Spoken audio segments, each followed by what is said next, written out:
Welcome back to Sit With Me. Today we get to sit with Dasheek, who is from Namibia, Africa. He is super awesome. I met Dasheek a few years ago playing soccer, and he's a really great soccer player on the field, but I've learned he's an even more empathetic and gracious person off the field. And so I'm grateful for him, and I'm excited for you to be able to learn from him and the insights that he has. So let's sit with Dasheek. I'm original from Namibia, South Africa. I came to the U.S. back in 2001, 2002. Tell everyone where that is. Namibia, South Africa is right on the bottom of the African continent. And so we used to be known as Southwest Africa, but then we became Namibia after independence, after the Apartheid era too as well. And so how I came to the United States, we had a famous Olympic sprinter, Frankie Fredericks, who was from my country. And so he was like a three-time silver medalist, Olympic silver medalist. And so through that, my brother was the next best thing in terms of track and field. And then that's how we had the connection through track and field. And they got recruited because they both went to BYU. So they got recruited through BYU. And so that's how we came to the United States, through that connection of track and field and BYU. Beautiful. I was in LDS at the time, so BYU was a culture shock when I came to the United States. I was just excited to come to the United States. I'd never left the continent of Africa. That was the first time coming out as a naive 18-year-old. And so I was just grateful for the opportunity to get recruited to come run track and field. And when I was at BYU, I was only here like a semester because, again, I was living through my brother's shadows. Tobia's little brother. He was here too. Yeah, he was here, but he left as soon as I came. He was here for a couple of months, but he left. He was a really great sprinter, All-American. And so at the time, it was a culture shock for me. I've never left home. I was homesick. I felt alone. And during that semester, UVSC at the time was like, hey, if you're unhappy there, we'll offer you a scholarship. Come run for us. So I accepted a scholarship at UVSC. And English was a second language, and I'm grateful that I did because it was a smaller college at the time. It was only a 2-year institution at the time, and so grateful for that opportunity. It allowed me to build a little bit more community with the professors, my coaches, the team around me too as well. And so with that, I was able to run at UVSC for 2 years. Fun. Yeah, for 2 years. And so when I ran for 2 years, ran fast enough that I started getting offers to 4-year institutions. And so it was between Sacramento State, Northern Arizona, and Utah State. And so I accepted an offer to go up to Utah State. You couldn't leave Utah. I couldn't leave Utah. It's hard. The thing is, it's hard, right? Coming as an international student, coming to Utah, especially leaving home. So when you leave the state, it's almost like you have to start all over again. Oh. All right. When it comes to family, friends, your environment, community that you've already built. So I got accustomed to Utah within those 2 years that I accepted the scholarship to go up to Utah State. And I think that was really good for me too, in terms of Utah State. It was Logan. It was cold. Not used to that cold. Logan was really cold, but at the same time, I built community with the teammates. There was a lot more African-American teammates on the team too as well. So that kind of built a little bit more affinity in that sense. I didn't have to leave the state and start all over again too. So when I accepted that scholarship, I ran there for 2 years, did my undergrad in communications, public relations, journalism. And then ran fast enough that I was able to also get 1-year extension from medical lecture that I did my master's in exercise physiology. Oh, cool. And graduated there from Utah State with that too. So that was my journey throughout my collegiate career. And then after that, I worked for Intermountain Healthcare for about 2 years or so before I accepted a position at Utah Valley University. So it was good to come back to Utah Valley University because it was an institution that gave me opportunity in terms of higher education. So it was good to come back to the institution that gave me the opportunity to become who I am today too as well. And so repay that back through higher education and higher learning. And so that's when I became a senior director for recreation at Utah Valley University. And then I was also chief inclusion diversity officer before I accepted a new position up at Salt Lake Community College. And that's where you're at now. That's where I'm at now. And then we resided here in Pleasant Grove with my wife. We have 4 kids. Fun. My wife is Jocelyn. We have 4 kids, 14, 16. Where did you meet her? We met up at Utah State. While you were going to school? While I was going to school. Okay. Well. She thought you were fast. Fast enough. Wow. That's amazing. And have you been back to visit family? Taking kids back, wife back? And so while I was at Utah State, my dad passed away. And that was one of the hardest moments in my life, being away from home. It was like 4 or 5 years that I was away from home. And my dad passed away in 2006. You just get a phone call in the middle of the night. And so it was always like you didn't get to talk to him much because we'd always say, talk to mom, just connect with mom. And didn't really get to say that goodbye. So that was hard for me to get that news. And so I was able to go home for his funeral. And my wife was my fiancée at the time. And so she came with me. Then after that, we went back about 8 years ago since we've been back Okay. with all the kids. But it's also expensive. That was like 10 Yeah. grand just to fly I'm home. sure. And so I don't get to go home as much as often as I am, but I miss my people, miss my family, my mom, my friends, the food, the culture, I'm sure. you know. Has your mom been here? Yeah, she's come. It's easier and cheaper to fly her out here. Yeah, than and your so whole she's family. she's been back for the birth of every child. Oh, special. So again, alluding to your question, it's not easy going home because if you're going to take the whole family, it's almost $15,000 Yeah. to $20,000. So I'm due to go back hopefully sometime at the end of this year because it's been 8 years and my mom's ailing. She's about 78 years old and miss her, want to see her, want to give her a Yeah. hug. And so hopefully sometime this year, maybe me, one of my children, or just myself to just focus. What a hard balance.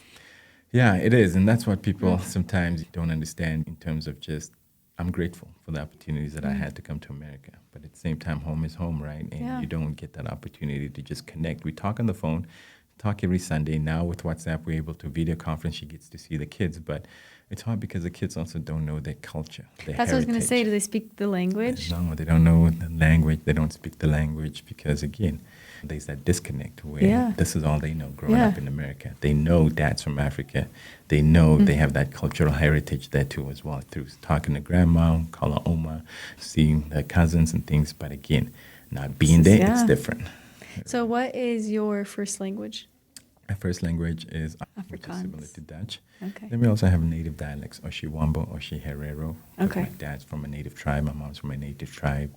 And Wow. then when you go to school, you also learn other native dialects too as well from friends. And we and complain family. about learning a second language here sometimes. Yeah, you just grow up with it and Yeah, it's all you know it's too. normal. It's normal. Yep. Tell us a little bit about what it was like then to grow up post-apartheid, or were you still a part of a little bit of apartheid? You were still a part of a little bit of apartheid. Yeah, growing through apartheid. I mean, apartheid ended for us was like 1990 when we got our independence. Okay, Namibia yeah. too as well. So it's not too long ago. It feels like yesterday. No. But I remember growing up during that time, and I was still young, 7, 8 years old. Didn't really understand everything that was going on. But I remember you'd go into the grocery store, you have security guards following you. As a kid, as a mom, we weren't allowed to go to white schools, and so English was not taught to us in primary school because English was only conserved and reserved for the white people. And so we couldn't shop in the same shops, we couldn't work the same work, we couldn't go to the same schools too as well. I remember an experience where we went to the dentist, my mom taking us to the dentist. We'd walk into this beautiful, nice room. We had white people sitting around in the waiting area. My mom would go talk to the receptionist. And then the receptionist walked us into a different room, and it was a dark and dreary room. Didn't understand fully. The dentist would come, work on us and work on our teeth, and then my mom would go back with pain, would walk out. And now when I'm looking back and as I was growing up and talking to my mom, that room was only reserved for white people. And so we weren't allowed to sit in there and mingle in that. We weren't also allowed to be in the same like dentist chair with them. So they had a room for them. They had also another room for just colored or black people, too as well. And that was hard during that time. I also remember United Nations, there was a lot of political turmoil. And so I remember like my mom, she was an amazing woman. She raised all the 6 of us. She had a small store that she grew up. It's almost that's Latino bodega stores where you sell like chips, Yeah. sweets. You have a little bit of everything. That's what she did and raised us fun. on. We went for a 2-bedroom home into a 4-bedroom home. She did a lot for us, a lot of sacrifices for us too as well. I'm very grateful for my mom. But I remember during those times at her store, they would shoot tear gas and things like that. My mom would lock the doors at our little store, and she'd go wash my face because it would be burning from the tear gas because of the And political who's point. throwing the tear gas? So the- Government? Yeah, You're it during was the like, okay. the white government at this time trying to disperse the black people, the crowds that were gathering or protesting or marching or things like that, and they would just come randomly like that and just start whipping people. And there was a lot of violence going on too in time. And I remember talking to my mom, and I was still young, didn't understand most of it, but she was always like, one thing she taught me was like, what's happening is not right. What's happening is not right, but hopefully one day, and she was really religious and spiritual too as well, right?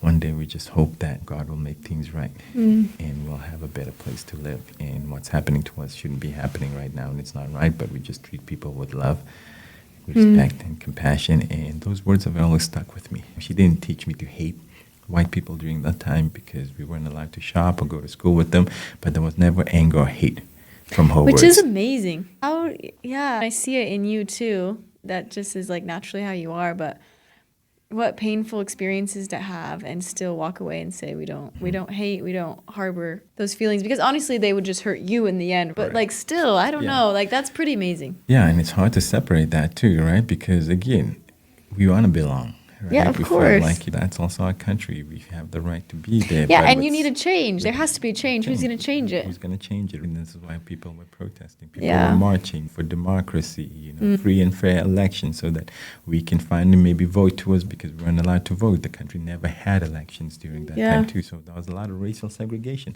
similar to the United States. Yeah, but during those words, there was never any animosity from my mom teaching me to be able to have hate. Towards others, or towards especially the white people that were treating us so badly during that time too, as well. But also that it wasn't, and that it wasn't okay, that she could clarify that to you. Yes, and that's a key point right there in what you stated. What's happening should be happening. It's not right. It's not fair. But all we can do is love, be patient, and hope. Pray to God that things will get better one day. Wow. Yeah, and so that will always stuck with me, to be able to bring humanity. Yeah. In every experience, and I'm grateful for that upbringing, because it's shaped me in terms of who I am today too. Yeah, I can see that. So when did you said liberation happened in 1990, and you were how old? Do you remember this? Yeah, I remember. Oh yeah. I remember. That was a lot of March, because I was born, 83? Okay. Yeah. So I was like, 7, 8? And yeah, I remember it clearly. I remember a lot of marching. Yes, I was still young too as well, and couldn't fully engulf it all. But I remember now having the opportunity to get a better education. Now we could go to the white schools, but we still had to do testing, because English was a second language. Testing wasn't. Yeah. We didn't test high enough to be accepted on all of that too as well. But it just gave us more opportunity. Even in my mom's store, things like that, when she'd go shop to stock up in terms of not groceries, but just stockpiling for the shop as well. We could go into white businesses and things like that too as well. You could still see like there was still segregation. The whites were still, after the elections, a lot of them moved to South Africa because they couldn't really take the integration. They didn't want to integrate. The integration. Some of them stayed. Some of them started private schools. And so it was more expensive still trying to keep that segregation because they know Black couldn't afford the private schools to be able to go in there too as well. And there was a lot of growing pains during that liberation and struggle too as well. But at least we were getting some more opportunities to be able now to have a life, to be able to live in neighborhoods that we weren't allowed to live in too as well. Get opportunities when it comes to education. We call it primary school, you guys call it elementary school, secondary school, we guys call it high school, to be able to integrate more in schools around that too. So what does it look like now?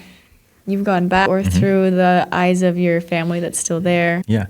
Those growing pains still happening, or does it feel like it's... Yeah, they still linger. And that's the thing, right, in terms of when you talk about liberation, and it's still, the white people still have the money, still have the education, still have some sort of power and control, but at the same time, too, as well, as minorities, as Blacks, we've infiltrated that. Yeah. But at the same time, you can still see the structure, it's still, the segregation's still there.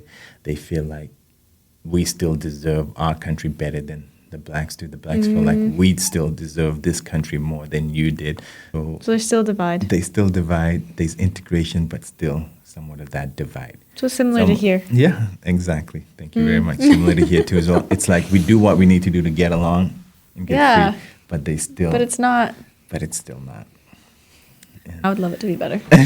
We all would love to be better too as well. Yes. It takes a lot. It takes a lot to make it better. So it's still there. Luckily in my country, Namibia, there's not a lot of rebel fighting like some other African countries. And there's still a lot of poverty. There's still a lot that could be worked on to be able to improve the country. We have political power, politicians also self-enriching themselves too as well, because now they have the opportunity to do that, but it's take care of the country, but it's like, I might not be in this position for long. So there's still the corruption, there's still a lot of that still happening around the country, but it could be worse. But I'm just grateful that, again, we are liberated. People are getting opportunities, but it takes the next generations to come with different lenses to be able to continue, hopefully, improving the infrastructure and making it a better place. Okay, so then when you came here, you were coming from post-apartheid Namibia to Utah, and you said it was a culture shock. But maybe you can touch on what that experience was like coming here. Yeah, there's a lot a little bit more black people in Utah now than there was when I came. When I came, and so in terms of that culture shock was just, I didn't see people that looked like me. And so a lot of times I felt alone during that time too. I was an international student. English was a second language. I wasn't allowed to work off campus. So working on campus as a custodial, cleaning bathrooms, cleaning classrooms, things like that. After a long day of going to class from 8 to like noon or 1 p.m., going to track practice from 1 p.m. to 3 p.m., then the weight room to 5 p.m., doing study hall, and then having that. And so it was hard. And it's, man, why am I doing this? Would it be this hard? Can I just stay home? Because it was a struggle. Yeah. You know, and every time I'd call my mom, she just reminded me like, hey, there's nothing for you here. Keep working hard. Push through it. And there was tears. There was a lot of tears on the phone calls when I would call her. A lot of struggle. Miss home, miss the culture, miss the food. It was my first time away from home. You'd go to the grocery store here and people would stare at you. I'd had kids come ask you, hey, do you play for the Jazz? Or things like that, because they'd never had experiences with black people too as well. And but I also had a community where people would invite me for Thanksgiving. We never celebrated Thanksgiving or Christmas. They'd invite me to their home. We'd go and be there. There were some kids that would say, give me 5. They'd look at my hand and they're like, no, your hands are dirty, you know? And so just those cultural experiences that they've never had, they were hurtful. No, my hands are not dirty. This is who I am. But they've just never seen someone that doesn't look like them. Someone that looks a different color than them too as well. So a culture shock was always like, almost felt like you're always educating. Yeah. People want to be your friend, but are they really want to be your friends, or do they just want to be your friend because you're black? Time too as well. You're always questioning. You're questioning. And so it was living a life of always navigating your surroundings. And you want to be yourself, but you can't really be yourself. You can't let your guard down. Yeah. You also have the academic pressure of trying to do well. If I don't do well in track and field, I could lose my scholarship, be sent home, and have what to show for. A lot of kids are dying to have this opportunity to come to the United States and be able to get the opportunity that I have right now too as well. But it also taught me a lot of grit, resilience, determination to be able to go through those challenges and struggles to help me become the man that I am today. And I wouldn't change that for the world, but it was a challenge. It was a struggle. Yeah, that is hard. Yeah, it's heavy. It's a lot. It's a lot to navigate. Yeah. I'm sure I'm leaving some stuff out that I can't think of too as well. But I was going to say, you have shared with me before some experience of feeling like you are always in charge of making sure people feel safe. You've talked about like the grocery store and being on a bus, and I think that might be helpful to share. There's just a lot of things that you have to think about that I don't ever think about. Correct. And that can be exhausting. Yeah, definitely. And thanks for bringing that up too as well. I think those experiences are, for example, when I leave my house, the moment that I leave my house, I have to navigate the moment that I get in the car. How am I navigating the road? How am I navigating when I walk into a grocery store? How am I navigating when I walk into a bank? How am I navigating myself when I'm at work in terms of how I'm presenting myself? There'd be times in the grocery store, you'd stand in line, the grocer would be, hey, thank you, hey, thanks for coming in, thanks for coming in. You get to the line and then all of a sudden it's just quiet. You're like, oh, awkward. Can I get a hi too? Can I get a thanks for coming in too as well, right? Yeah. But again, because maybe they've never interacted with someone that looks like me, it was always like, oh. Like not intentional. I don't want to talk to you, but I feel uncomfortable. I don't know what to say maybe as well. Who knows what their interactions have been with someone that's black or what they see on TV. So is it maybe just an awkwardness of I don't know what to say? Is it an awkwardness, no, I don't want to say something. Maybe I'll say the wrong thing and then I'll trigger them too as well. Yeah. Just those things. Or you'd go on a bus. If I go on a bus or things like that, public transportation, I'm always navigating my surroundings in terms of who's sitting where. Because I want to make that person comfortable. So if there's maybe like an older lady, white lady that's sitting there, I don't want to go sit there and maybe make her uncomfortable. Yeah. Is he going to rob me? Is he going to do something? Maybe she might not even be thinking like that, but I'll rather stand. Just so that they can be as comfortable as they can be in that environment too as well. And so it's navigating my surroundings. When I'm going for a jog, if I go somewhere, like we're just in California or anywhere, I have to navigate, hey, what kind of neighborhood is this? If I go jogging, have they seen someone black jogging in here regularly? They feel alarmed, you know what I'm saying? And so in terms of, okay, I got to navigate that. Maybe let me stay in a public street where I'm more visible, where others are around me too as well. So I can be comfortable. And others around me are comfortable too. If I'm siloed in the neighborhood, it's like what? We go to my kids' soccer games, things like that. And they like in local communities, if a ball goes across the fence, there was times like my wife said, "Oh, will you jump and go grab that ball?" But I'm like, "Honey, I don't know whose house that is. If I jump and all of a sudden that person sees there's a black person grabbing that ball, and I don't want to make it all about color, but it's just, wait a minute, this is not my neighbor. Who's this person in my yard all of a sudden, and what is that reaction going to be?" Yeah. So I'm like, okay, maybe you stand here where you're visible, where it looks like we're together, honey, because my wife is Caucasian, she's white, so that it can be less confrontational, or just make it comfortable. Be like, oh, wait a minute, they're together, she's white, okay. Yeah. The situation can be a little bit more. Yeah, it's interesting you think about that. I have a follow-up question because I hear people say this a lot, mostly like white people hearing a story. Like they would say, oh, you're just reading into it. It's not about race just because you made that comment. Like, I don't want to make it all about race. Yeah, how do you find the balance between in your own mind thinking, this is because I'm black? And why do you think you're thinking that? Yeah, because look at the climate, look at where we live, right? And so, again, a lot of where we live, like when we say Utah, like people haven't had experiences of navigating what it means to be able to have someone that doesn't look like them in their neighborhoods or in their communities too as well, right? And so because of racial segregation, our story, we see what happens in our schools here in Utah too as well. And so it's not necessarily always about black. It's just like people don't know how to navigate these spaces that weren't built for them too as well. And so for me, it's in terms of these people have never had an interaction with someone that doesn't look like them. Yeah. And so sometimes that's uncomfortable. And it's not for everyone, right? But we only look at life from the lenses that we've grown up in. And so if your lenses and your upbringing is maybe in a small town of Roosevelt or Vernal where there's never been maybe someone that's black or anything like that too as well, right? And your experience with black person is what you see maybe from rap music or what you're on TV. Yeah. That's what your connection is going to, your eyes are going to, your lenses are going to turn to. And so again, and that's why it's not always about race, but it's always about trying to make sure that you have a common understanding of someone seeing you for who you are.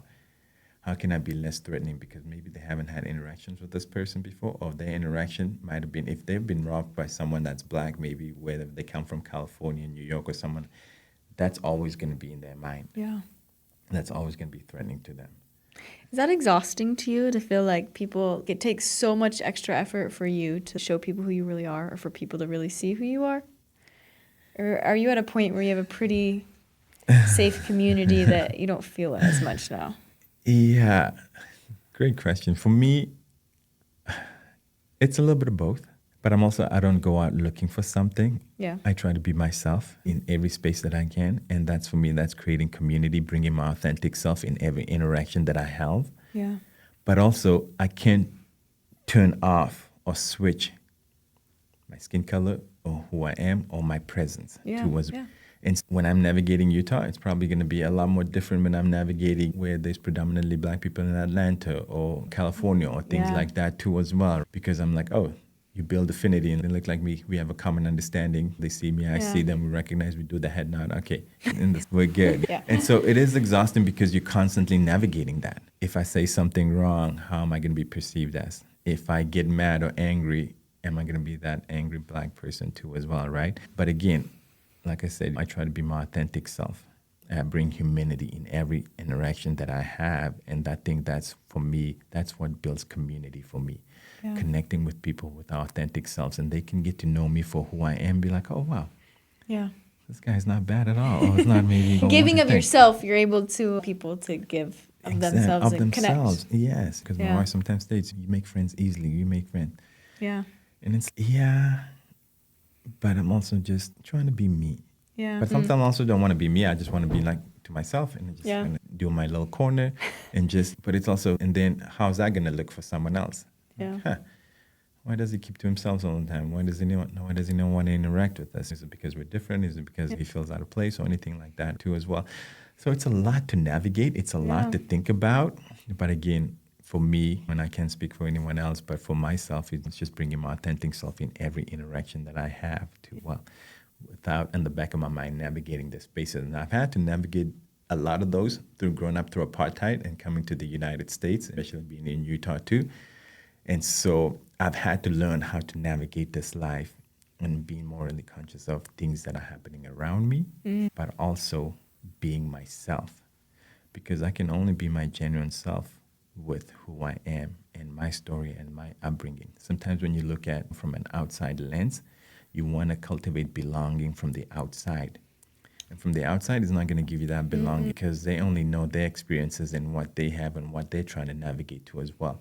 And so I'm grateful for my mom from a young age cultivating that belonging in spaces of segregation and apartheid to saying, no, you still belong in this world. Yeah. Despite the outside or others that don't look like you saying, no, you're inferior. Yeah. You don't belong here. You don't belong in our schools. You don't belong in our educational systems. You don't belong in our grocery stores. You don't belong in our spheres.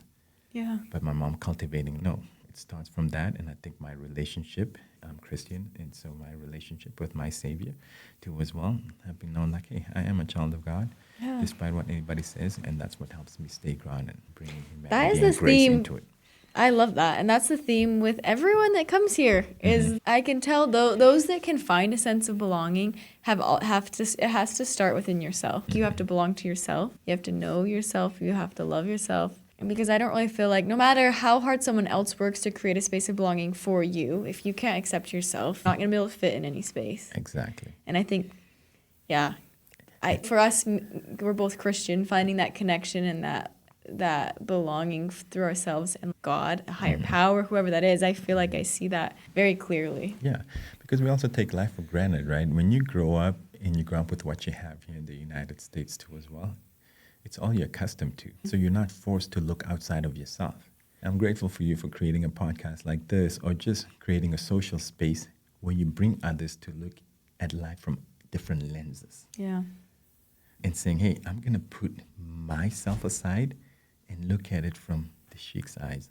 I'm going to put myself aside and look at it from Whitley's eyes and saying, hey, you know what? That's something I'm never going to experience and know what it means to be white or growing up in Utah, growing up in rural Vernal.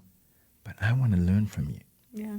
And how can we build this humanistic connection, humanity, to be able to be authentic selves and be able to have this conversation to learn from one another? And then as we walk away from here, how can we make this world, this country, our communities a better space from what I've learned from someone else? It's so important. And it's important to engage in that dialogue. And sometimes we don't engage in that dialogue because, again, it's hard. It's hard. Yeah. And some engagements are going to be heavy. And yes, yes, you've got to respect that too as well. And saying, you know what, I don't have the energy or time for this. And I'm going to remove myself because it's not good for my well-being. But others take a lot of work. It takes time. It takes effort for you to go out of your way to be able to say, you know what, I want to create a space where people can feel community. Yeah. Right? It takes work. And it's not easy because you can just be your own little world and just be like, you know what, I'm not going to do that. I care about people and I'm going to continue caring, but I'm still going to live my life and take care of my family and go to work and do what I need to do. But caring also means what? It means action. Yeah. What are you going to do to make a difference in this world? What are you going to do to make a difference in your community? To make those hard conversations, and it takes action. And those action steps, like you've created a space, you're doing a podcast, you're hosting people within your home, you're bringing others to build that community. That's action. That's doing work, the actual work. It's okay to just talk about it and post something about it. Oh, I care about people. This is not good to be happening in our country. What's going on around the world? Yeah. But what are you actually doing? What's your action step to do that, right? Yeah. Are you having a hard conversation with maybe a family member or sibling who sees the world differently, and they posted something, and you can engage in a dialogue to saying, hey, I noticed that post that you said. Tell me a little bit about that. Tell me more, because I see it differently. I understand it differently. I have friends that are experiencing some of these things that you're talking about, and it's hard and painful, but I want to hear from you, and maybe we can talk and learn. Yeah. Action speaks louder than just words. It's so important. Someone came and spoke at BYU recently, and they were talking about how we don't gather in our communities, in our villages the way we used to. We get siloed. One, in social media, we create an echo chamber. So I only follow people that believe and think the same way as me, that look the same way as me, whatever that may be. But then we don't gather in our communities like we used to. He gave a really interesting example of you might have two people that live on the same street. You got Doug on one side and John on the other side, and they completely disagree in terms of politics. But they live on the same street, and so they talk to each other. And when Doug needs to hang up his Christmas lights, John can come hold the ladder for him. Yeah.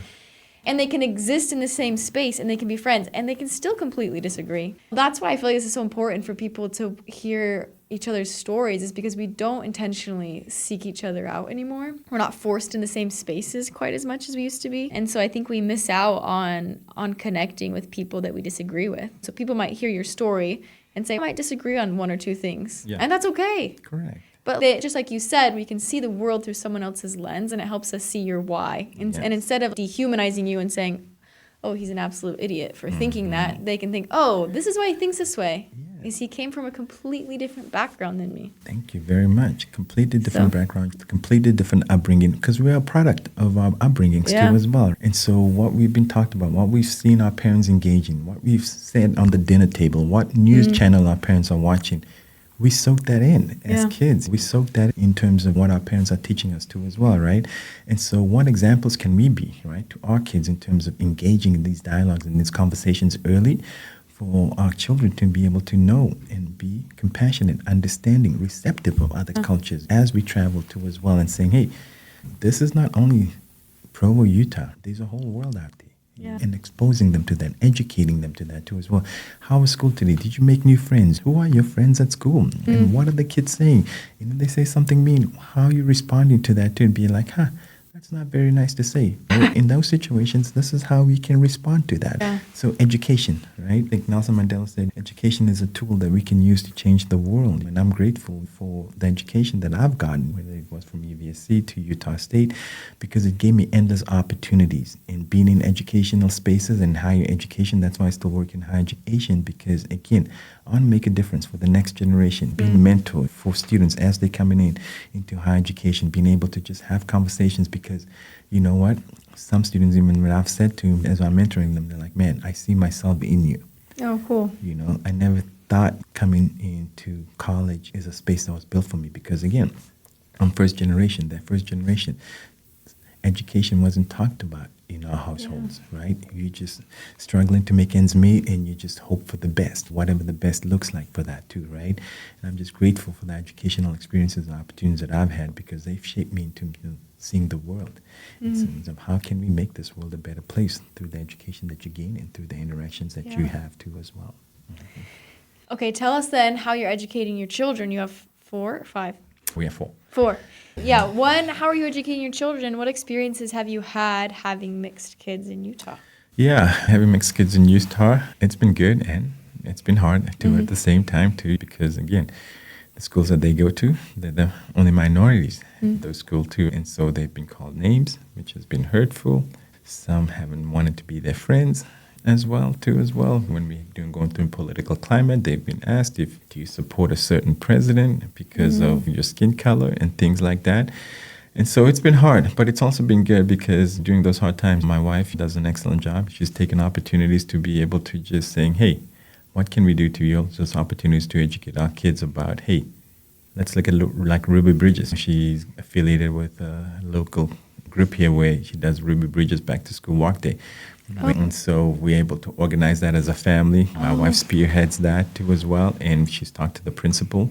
We do a Ruby Bridges walk to school day, and she the Ruby Bridges story too. And then at the same time too, we've had opportunities to go speak to teachers at the local high school, elementary school too, on Black History Month. You know, how they can incorporate that too as well within the classroom, how they can have open dialogue. Some teachers have reached out to us and saying, hey, I want to teach our kids on this. Can you guys come do an activity? And so we've come and done activities during Black History Month to just educate other kids in their classrooms and parents and things like that. And so those are opportunities that we have influence on, that we can do, that we've taken advantage of. And then through those hard times, and whether it's name calling, our kids not feeling belonging, or things that have happened to us, when the principals have been really nice and open in terms of inviting us, saying, hey, I've never dealt with this, and I want to make it a better experience for you, for your kids, for our schools. What's happening shouldn't be happening. And what can we do better? And again, it takes us educating them when it's, wait a minute, the school district should have some curriculum or something to be able to educate too as well, and bring this. Why is this the first time that you're Yes, hearing this? But again, it is. what it is. And so we take those opportunities upon us too as well to infiltrate those spaces to be able to make it a more meaningful educational experience from the teachers, principals, to the kids in the classrooms, to our kids too as well. And we just have heart-to-heart conversations. I've had to have heart-to-heart conversations with my daughters, my wife too as well, because sometimes they're like, Mom, I just want to look like you. Why do I have to look this color? Because I want your long straight hair, things like that. And just teaching them how to be able to embrace themselves and embrace the color of the skins, to love themselves and think, hey, you're also God's gift in this world, and love your skin. And you don't have to look like anybody else but yourself. Yeah. And so we've had those conversations where they can just embrace themselves, embrace the color of the skin, embrace their hair. Hey, mommy's white, daddy's black, but look at this beautiful skin tone that you've been blessed with too as well. And you're not going to look like some of your friends at school, but this makes you special, and this is why you're special too as well, right? Yeah. And having that self-confidence too. It's been hard. I was gonna say, it's just hard when you don't look like everyone around you. If they were in a different school where there was a high percentage or population of mixed kids, then it probably wouldn't be that same way. Correct. It's just who we're surrounded with. Exactly. And that can be hard And that for can be teenagers. hard. Feel for them. Correct. But even if we do move and go somewhere, it comes with its own sets of Yes. challenges too as well. It's not always going to be perfect. Yeah. And we deal with the cards that we've been dealt with to be able to just make our environment and spaces better, because we can't keep running away from these social issues. We can't keep running away from things that are happening. Maybe we can make them better depending on where you move and things like that, but they're constantly going to be there, right? Yeah. And so what can we do, even though it's heavy, it's hard at times in our spheres of influence, to make it better for those around us, for ourselves, for our kids too as well, right? In terms of the key important things, right? Teaching them how to love, compassion, grace, having faith in our Savior Jesus Christ. Those things for me have allowed me to be able to help them see others and be receptive and accepting of others too as well. And it's hard and it's heavy. Yeah. I've seen a picture of them and they're beautiful. So Thank you. I am curious, because you now are a member of the Church of Jesus Christ. That's correct. The prophet has asked us to root out racism and lead out in doing that. I'm curious what have been your experiences within the church, if you have any suggestions on how we can all be better in doing that, as someone that sees it from a different perspective, to suggest and say, this is one way I see that we can begin by rooting out racism. Because I think a lot of times people will say there isn't racism, and I don't see that there's a problem, but anyway. Yeah. That was a long-ended question. I'm no, sorry. you're good. A lot of times, You know what I'm right? saying? Yeah, I know exactly what you're saying, because, again, to root out racism, it all starts with love, right? If you're Christian, you look at Christ. You looked at how, he walked the earth in terms of who did he love? Who did he embrace? Who did he accept? It wasn't always the wealthy, the glory. It was always those that were struggling, those that were hurt, those that committed adultery, those that he forgave, those that were always going through the hardest times and didn't have anything in life. And so when we look at ourselves too as well, right? If we call ourselves disciples of Christ on this earth, how can we root that out? It starts with love. It starts with compassion. It starts with grace, right? But we have to reckon ourselves with those feelings of hatred and anger. If we see something that's political, we see something that's mean, evil, that's being posted, or things like that too as well, right? And so how do we bring that compassion, love, and grace in every interaction that we have? Because that's what we taught biblically. That's what we taught when we go to church too as well. But then as humans, we're humans. It's hard for us, again, to live that. Because as soon as we leave church or we leave Sunday, again, we're back to our humanistic selves, where now those things go out of our lives, and then we treat people unkindly. We don't show the love and grace that we need to be. And so for me, I think it takes a lot of practice with that, and saying, what is my purpose in life? How do I want to see others? How do I want to be treated? Because I always say, be the change that you want to see in the world. And so when you're talking about this and having these conversations, whether it's at church or these teachings of Christ with our kids, how can we be living examples of that? And it takes practice. It takes work. Again, a lot of these things take a lot of work. And saying every day when I wake up, how can I make it a meaningful and positive interaction with any person that I come into contact with? Even the way that I lead at work, I lead with love. I lead with compassion. I lead with grace. Because that's needed. I don't need to be an authoritarian leader or anything like that, because that's not who I want to be and that's not who I am. But I've seen so much positive that comes with that and be like, wow, whether you make a mistake or things like that, let's have those hard conversations with my employees, or let's have those hard conversations with a neighbor or friend. But it's coming from a place of love because you've befriended them. You've created that space where it's not me against you. It's just, hey, no, what's going on? Maybe it isn't right, but how can we work through this too as well? And so when we go to church or things like that too as well, are we having those hard conversations? Are we talking about inclusion when it comes to our LGBTQ, when it comes to people that look of different color, or people that maybe don't come to church, and saying, hey, how can we still love those individuals? It doesn't have to be our church community. Yeah. Again, bring humanity into it and saying, hey, how can I just love everyone? Yeah. Regardless if you dress up nice for church, you don't even have church shoes, that's okay. I don't need to judge and saying you don't belong here. It's no, how can I be accepting if you get to know you and be like, hey, maybe I can provide and help in some other way to be able to help make it comfortable for you too as well, right? Yeah. And so for me, it goes to those principles of how Christ lived his life. How can we emulate that? How can we be disciples of Christ by, again, leading with compassion, kindness, love, most importantly, grace too as well. And not just on Sundays and then Monday through Saturday with a different person. It's no, in our everyday life. How do we do that? Yeah. Lead with love. Yes, I like that. It's so simple. A lot of times you say, how do we do this? How are we going to change the world? Yes, lead with love. It doesn't have to be anything profound. No. It starts with just the basic principles. And we have those. Yeah, we do. We have those. You said it. That is the principle. We have them. Lead with love. Lead with love. But I love that. Again, we're also humans. Yeah. And then we forget about those principles. And then all of a sudden, a Facebook post or Instagram on the news sets us off. And then it's, whoa, who are you? The media kills me. It does. It makes me mad sometimes. Yes. But again, it's also there to be able to educate and teach us of what's happening around the world. True. It's what's happening around the world. Yeah, that's true. It's the life that we have to live, but how do we respond to situations? And that's one thing I always tell people too as well, right? Are you going to choose to react to a situation, or are you going to choose to respond to a situation? When you choose to react, it's reactive, it's impulsive, and nothing good comes out of it. Not intentional. Not intentional. I like that. Okay. You've had a lot of good experiences, one in your profession, but also sounds like in your personal life with creating community. And so I don't know if you can think of any examples or any principles, or just what would you speak to creating community? How do you do that? What have you seen work? Yeah, again, I think to the principle that I talked about, creating community, I think you just have to be your authentic self. Okay. All right? Be your authentic self in terms of every interaction that you come in contact with. Because at the end of the day, we all have different lived experiences too as well. And so with those lived experiences, we only know what we know. Yeah. And we don't know what we don't know. Right? And so in terms of how we interact with it, engaging in dialogue too as well. And be curious in terms of just be curious about, man, what's your life been like? You know, or how was your upbringing like? Or what gets you to think the way that you think? You mentioned that earlier too, right? Because of our lived experiences too as well.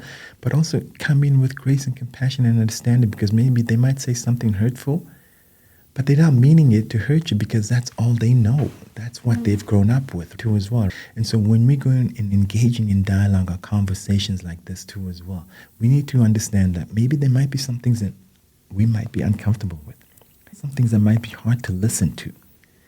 But that's all part of growth. How are we going to grow if we don't work through that uncomfortableness? Yeah. How are we going to grow if we don't engage in that dialogue that's going to be maybe hurtful to hear, but at the same time, it's going to help you grow because you need to hear that in order to be able to change your perspective, your outlook, or your interaction with that too as well.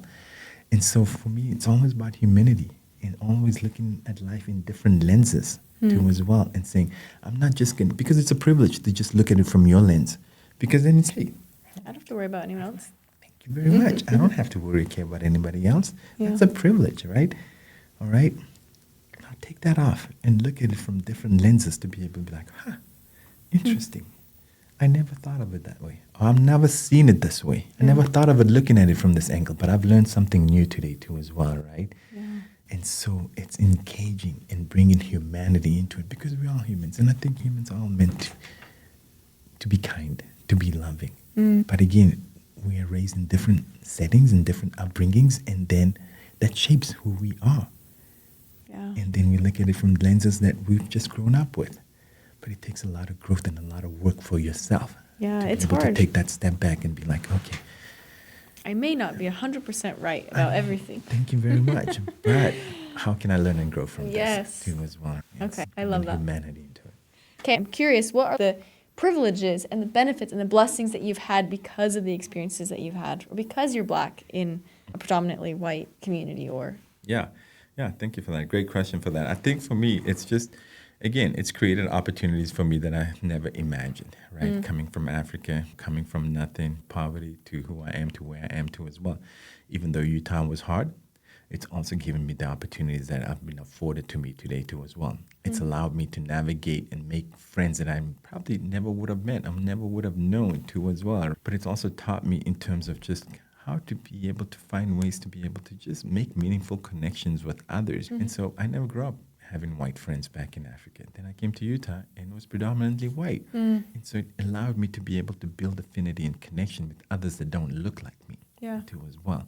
And so it's allowed me to be able to seek understanding and growth. But it's also allowed me to be able to, again, the opportunities that afforded me, whether it's track and field, whether it's now providing for my family, whether it's experiences that I'm having as a higher education profession and working for Solid Community College and the interactions that I've had there, it's a lot of growth for me. And I'm forever grateful and indebted for that. And I think that's why I love working, like I mentioned before, working in higher education, because, again, I want to pay it forward. yeah, I want to give back to students that are enrolling in higher education to be able to know, hey, this is a space for you. I know you might come from a marginalized community. You might be a first-generation student too as well, but you belong here. And get that education, because you know what?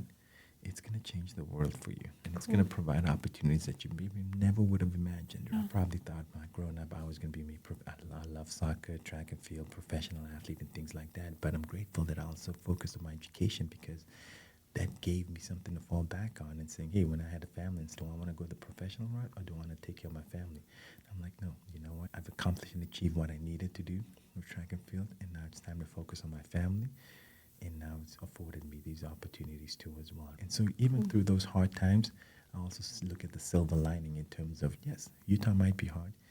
You know, you might be a minority, but at the same time too, it's still a place that you can call home when you find your community, when you find your people.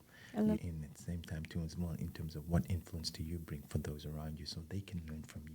They can learn from your story, so that they can make it a better community for others within that too. Because if I'm not here, they might just look at the world the way that they see it. yeah, And if they don't have that interaction with me, if we never met in the soccer field to be able to have that connection, we probably wouldn't be sitting here today too as well. But I'm grateful that those opportunities afforded us to be able to now have this conversation, have this dialogue.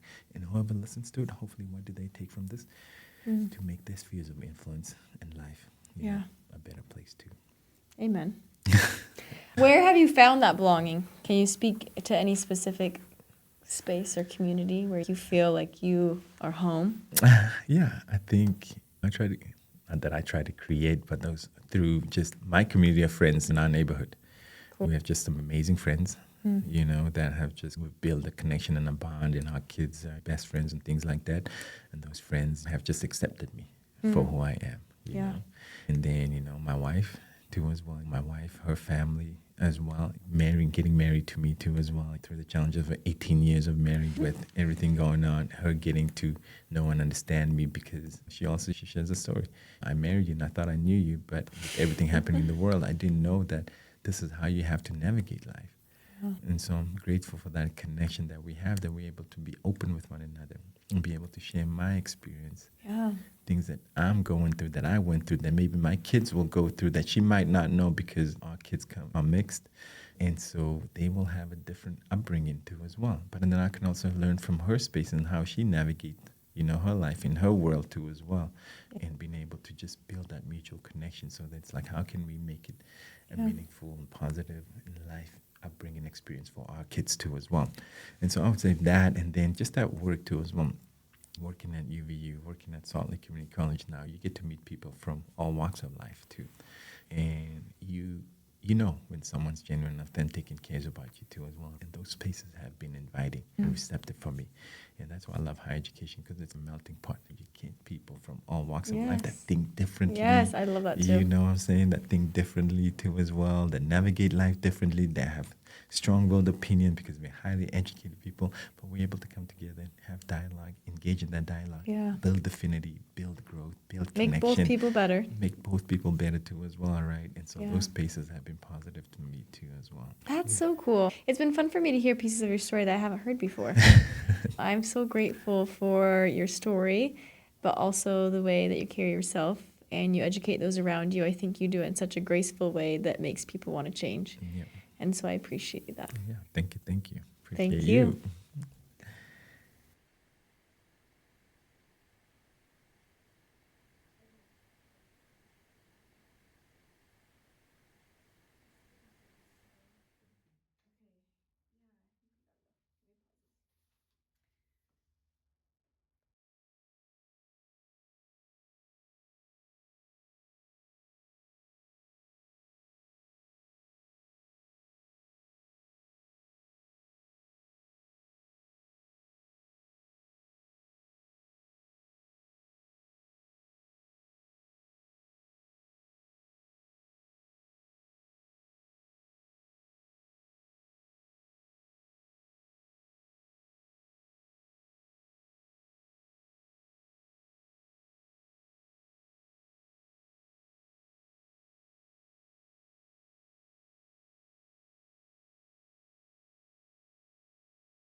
Thanks for being here. If you like what we're doing here at Sit With Me, please like, comment, share this podcast, this episode with someone in particular that you think that it could help, and help us to get the word out about Sit With Me. I really appreciate it. I'm grateful for those of you that are here.